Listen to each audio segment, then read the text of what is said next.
आज हम बात करेंगे about a very important topic, acceptance.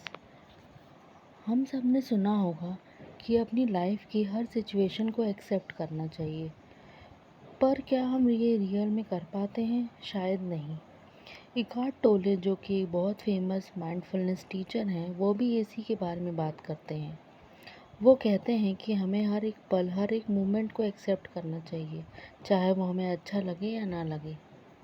Present moment living पे वो फोकस करते हैं और हमें बताते हैं कि जो भी प्रेजेंट में सिचुएशन है, जो भी प्रेजेंट में लाइफ कंडीशन है, हमें उस प्रेजेंट को एक्सेप्ट करना चाहिए, भले ही वो हमें अच्छा लगे या ना लगे। इसका मतलब ये नहीं है कि हम अपनी सिचुएशंस को, लाइफ सिचुएशंस को इग्नोर करें या उनसे भागें या उन्हें एस्केप करें।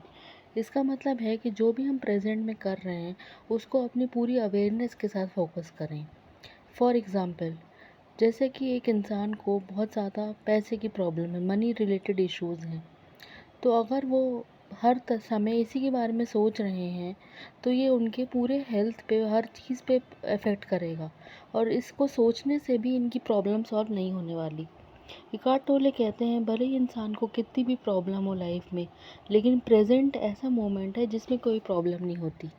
प्रॉब्लम तब होती है जब या तो हम पास्ट में चले जाते हैं या फ्यूचर का सोचते हैं, और at the moment, at the present moment आपकी लाइफ में कोई भी प्रॉब्लम नहीं है। जैसे आप अगर लंच कर रहे हैं या डिनर कर रहे हैं तो उसमें पूरा फोकस अपने खाने पे, अपने फूड पे करें, ना कि आपकी लाइफ में जो प्रॉब्लम्स हैं, जो पास्ट है, फ्यूचर है, उसके बारे में टेंशन लेने के बजाय अपने प्रेजेंट पे, अपने फूड पे फोकस करें। सिमिलरली, अगर आप वॉक कर रहे हैं तो बजाय पूरा टाइम अपने माइंड में सोचने के कि मुझे क्या करना चाहिए, फ्यूचर या पास्ट या चिंता या टेंशन, जो भी स्ट्रेस के बजाय आप अपने स्टेप्स फोकस करें कि मैं कैसा अवेयरनेस है, मैं वॉक कर रही हूँ, वेदर कैसा है और मेरी ब्रीदिंग कैसी है।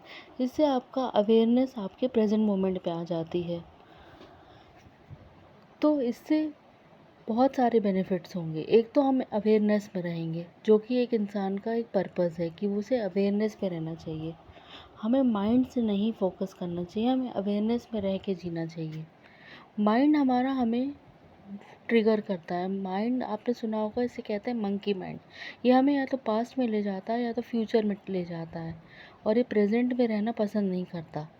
ये हमें 100 कारण बताएगा कि आपकी लाइफ में इतनी प्रॉब्लम्स हैं कि आप प्रेजेंट में नहीं रह पाएंगे, लेकिन हमें इसको टेम करना है, हमें प्रेजेंट में फोकस करना है, और धीरे धीरे विद प्रैक्टिस ये बहुत इजी हो जाता है।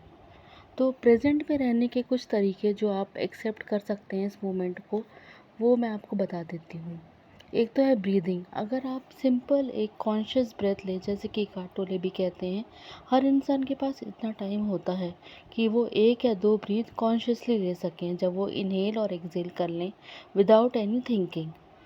जब आप एक ब्रीथ कॉन्शियसली लेते हैं तब आपके माइंड की एक्टिविटी बहुत हद तक कम हो जाती है।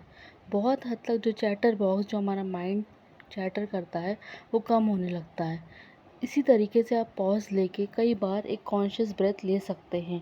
अपने वर्किंग आवर्स में, अपने बाकी के टाइम को मैनेज करते हुए आप हर थोड़ा सा टाइम निकाल सकते हैं एक कॉन्शियस ब्रेथ लेते समय। और आप मेडिटेशन भी कर सकते हैं। मेडिटेशन में अलग से आपको टाइम देने की ज़रूरत नहीं है। आप जो भी काम कर रहे हैं उसको पूरी तरीके से फोकस करके, पूरी तरीके से अलर्ट रह के उस काम को करें। चाहे आप बर्तन धो रहे हैं, आप कुछ वॉश कर रहे हैं, आप बेदिंग कर रहे हैं, आप वॉक कर रहे हैं, आप गार्डनिंग कर रहे हैं, आप कुक कर रहे हैं, कुछ भी कर रहे हैं, पूरा focus should be on the present moment कि आप क्या चल रहा है। इकार्ट टोले ने एक्सेप्टेंस से बहुत अच्छी बात बताई है कि लाइफ में कुछ भी हो, हमें वो अच्छा लगे या ना लगे, लेकिन वो इस मोमेंट की रियलिटी है, तो हमें उसको रेजिस्ट नहीं करना है, हमें उसको एक्सेप्ट करना है। तब जाके हम आगे कोई सल्यूशन ले पाएंगे या उस सिचुएशन को इम्प्रूव कर पाएंगे। रेजिस्टेंस से प्रॉब्लम्स और बढ़ती हैं, एक्सेप्टेंस से प्रॉब्लम सॉल्व होती हैं। तो ये था एक छोटा सा वीडियो अबाउट एक्सेप्टेंस। आपके जो भी क्वेश्चंस और कमेंट्स हो एक्सेप्टेंस के regarding, please ask in the comment section. मैं और भी वीडियोस, इकार्ट टोले के और भी वीडियोस और भी थॉट्स और ओपिनियंस शेयर करने की बिल्कुल कोशिश करूँगी। Thank you.